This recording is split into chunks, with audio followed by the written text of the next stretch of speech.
Hello, hello. নমস্কার দাদা, আমি কিষানগঞ্জের কৃষ্ণ মুদিখানা থেকে বলছি। হ্যাঁ বলুন। বলছি স্যার, আপনার চাল লাগবে? চাল? কি কি চাল?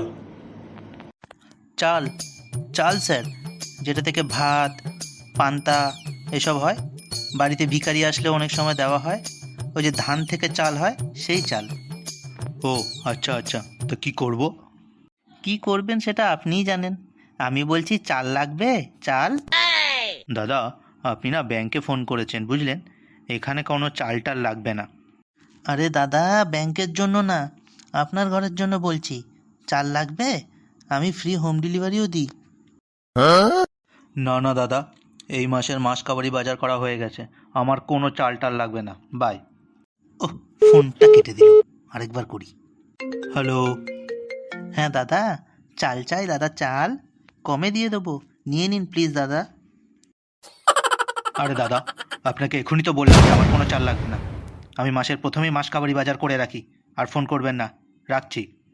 আবার কেটে দিল। আরেকবার ফোন করি। হ্যালো। স্যার, আমরা চালের সাথে 1 কেজি গম ফ্রিতে দেব। তার সঙ্গে প্রতি মাসে ফ্রি ডেলিভারিও দেব 1 বছরের জন্য।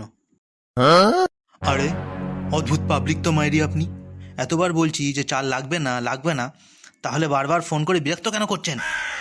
আপনাকে নিয়ম করে, রোজ নিয়ম করে সকাল বিকেল আমি বলি যে আমার কোনো রকম লোন লাগবে না।